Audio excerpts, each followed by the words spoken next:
ஐயா, சுவாமியுடைய இறுதி நாட்கள்ல, சுவாமி உங்ககிட்ட ஏதாவது சொல்ல விரும்புறியான்னு கேட்கும்போது, உங்க பதிலுக்காக காத்துட்டு இருக்கேன். நான் ஊருக்கு போறேன் அப்படின்னு சொல்லிட்டு போயிருக்கீங்க.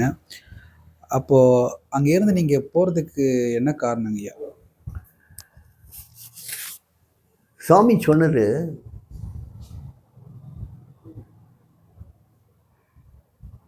எல்லாரையும் கூப்பிட்டார், தட்டி கொடுத்தார், ராமா ராமான்னார்.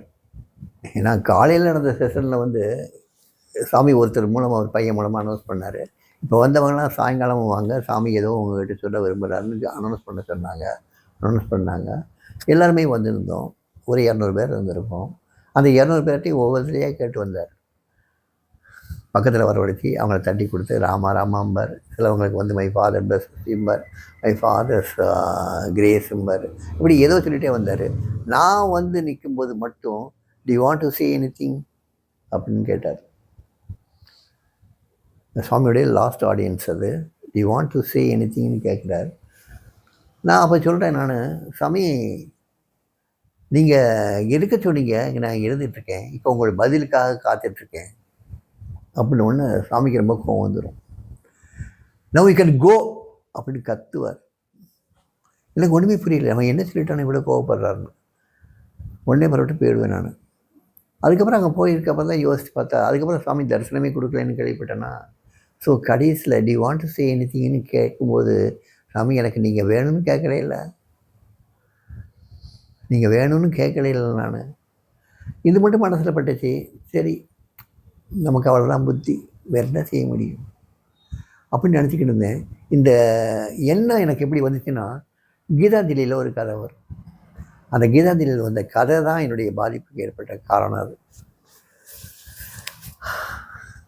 அந்த கதையில் ஒரு கீதாஞ்சலியில் வந்து தாகூர் வந்து தன்னை வந்து ஒரு பிச்சைக்கார பெண்ணாக சுலபமாக உருவப்படுத்திக்குவார். அந்த கடுமையான கோடை வெயிலில் ரோட்டில் அந்த தூசிக்குள்ளே அந்த அனலில் வந்து இருக்கும்போது அவளுக்கு வந்து ரொம்ப ஒரு மாதிரியா பொழுது போகணும், பசி வர எடுக்கும். அதெல்லாம் மறக்கிறதுக்காக அவள் கற்பனை பண்ணிட்டு வருவாள்.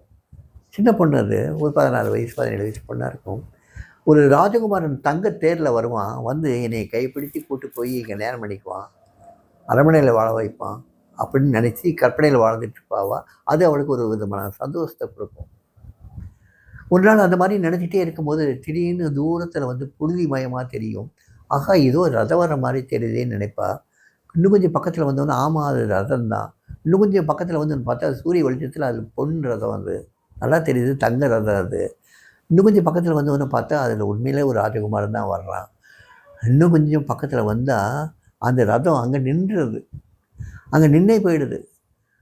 ஆகா, அந்த ராஜகுமாரன் நம்மளைத்தான் பார்க்க வர்றானோ, நம்மளை வந்து கூட்டு போக வர்றானோ அப்படின்னு நினைக்கும் போது அந்த ராஜகுமாரன் நேராக முன்னால் வந்து நிற்கிறான். நம்மளை இந்த கூட்டு போக போகிறான்னு நினைக்கும் போது அவன் தாய் கை விரித்து கேட்குறான், எனக்காக கொடுக்கறதுக்கு நீ என்ன வச்சுருக்கேன்னு கேட்குறான். அவனுக்கு ஒன்றுமே புரியாது. அவள் பிச்சை எடுத்து வச்சுருந்த அந்த அந்த பையில் இருந்து கொஞ்சம் தானியத்தை எடுத்து அவன் கையில் கொடுக்குறா. அவன் அதை வாங்கிட்டு திருச்சிட்டே அப்படியே போயிடுவான், ரேரத்தில் ஏறி போயிடுவான். அவளுக்கு ஒரே கவலையாகிடும், ஐயோ இப்படி ஆகிடுச்சு. நமக்கு கற்பனைகள் அது வரைக்கும் சரியாக உண்மையாக இருந்தது, கடைசியில் நீ என்ன கொடுப்பேன்னு சொல்லி கேட்டானே அப்படின்னு சொல்லிட்டு வருத்தப்பட்டு வீட்டுக்கு போவா. அன்றைக்கி எடுத்த பிச்சையெல்லாம் ஒரு முறத்தில் வந்து கொட்டுவா.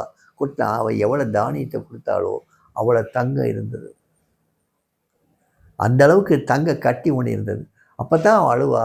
நீ இந்த மாதிரி கேட்கும்போது எனக்கு கொடுக்க என்ன வச்சுருக்கேன்னு சொல்லி கேட்கும்போது நான் என்னையே கொடுக்குறேன்னு சொல்லியிருந்தேன்னா என்னை அழைச்சிட்டு போயிருந்திருப்பானே, ஐயோ நான் மிஸ் பண்ணிட்டேனே. இந்த கதையினுடைய தாக்கம்தான் எனக்கு ஏற்பட்டுச்சு. அப்போ டி want to say anything கேட்கும்போது, சாமி எனக்கு நீங்கள் வேணும் சாமி, நீ ஏன் கேட்காம போனேன் நான். அப்படி கேட்டுட்டேன்னா எனக்கு சாமி கொடுத்துருப்பார்ல. ஆனாலும் எனக்கு என்னை விடலை அவர். 2 மாதம் கழித்து சாமி 2 நாளாக தொடர்ந்து என் பேரையே சொல்லிக்கிட்டு இருந்தாராம். எனக்கு ஆசிரமத்திலேருந்து ஃபோன் வந்துச்சு, என்னை கூப்பிட விட்டாங்க. நான் நேரடியாக வந்தேன். வந்து சாமியை பார்க்குறேன். சாமி வந்து கோமாவில் இருக்கிறதா சொல்கிறாங்க. இருந்தாலுமே அன்கான்சியஸ் ஸ்டேட்டில் இருக்கிறதா சொல்கிறாங்க. இருந்தாலுமே 2 நாளாக என் பேரை விடாமல் சொல்லிக்கிட்டு இருந்தாருன்னு சொன்னாங்க. நீங்கள் யாரை சொல்கிறீங்க, சிவகாசி பார்த்தசாரதியை சொல்கிறீங்களான்னு கேட்டதுக்கு ஆமான்னாருன்னு சொன்னாங்க. அதுக்கப்புறம் தான் உங்களுக்கு ஃபோன் பண்ணுன்னு சொன்னாங்க. வந்தேன். வந்த உடனே சாமியுடைய பாதத்தை நமஸ்காரம் பண்ணிவிட்டு அவரையே பார்த்துக்கிட்டு இருந்தேன். 2 பேரும் அவங்க சாமியுடைய காதில் 2 காதுலையும் சாமி பார்த்தசாரதி வந்துட்டார் சாமி, பார்த்தசாரதி வந்துட்டார் சாமின்னு கத்துறாங்க. சாமி ரொம்ப ஹெசிடென்ட்டாக ரொம்ப தயக்கமாக கண்ணை திறந்து பார்க்குறார். பார்த்த உடனே என்னை பார்த்த உடனே அப்படி ஒரு மகிழ்ச்சி, அப்படி ஒரு சிரிப்பு, அப்படி ஒரு ஆனந்தம். மெதுவாக என் கையை கேட்குறார். அவர் கையில் வந்து என் கையை கொடுக்குறேன். அந்த கையை மெதுவாக ப்ரெஸ் பண்ணி தேங்க்யூ பார்த்தசாரதி ஃபார் கம்மிங் ஹியர்னு சொல்கிறார். அப்படி ஒரு ஆனந்தமாக சொல்கிறார். சொல்லிவிட்டு மறுபடியும் அப்படியே கண்ணை மூடி மௌனமாயிடுறார். நான் அந்த ஸ்பெரிசம் இன்னைக்கு வரைக்கும் என் கையில் இருக்குது. அந்த ஆனந்தத்திலேயே நான் அப்படியே அங்கேயே உட்காந்துருந்தேன். அவருடைய கடைசி மூச்சு வரைக்கும் அங்கே இருந்தேன். அந்த கடைசி மூச்சு பிரிஞ்சதுக்கப்புறம் நான் வெளியேறிட்டேன். நான் அங்கேருந்து அதுக்கப்புறம் சாமியை சமாதி வச்சதுக்கப்புறம் அங்கேருந்து புறப்பட்டு போயிட்டேன். நான் இன்றைக்கி வரைக்கும் சாமி வந்து தன் ஜீவனை தன்னுடைய சரீரத்தை விட்டு போயினார்னு நினச்சிக்கிட்டு இருக்கோமே தவிர்த்து எனக்குள்ளேயே இருந்துட்டுருக்காருங்கிறத இன்றைக்கி நான் உணர முடியுது என்னால். இதனால் நான் இன்னும் பெரிய ஆளுன்னு சொல்கிறதுக்கெலாம் வரல. எனக்குள்ளேயும் சாமி இருக்கார். இதை என்னால் உணர முடியுது.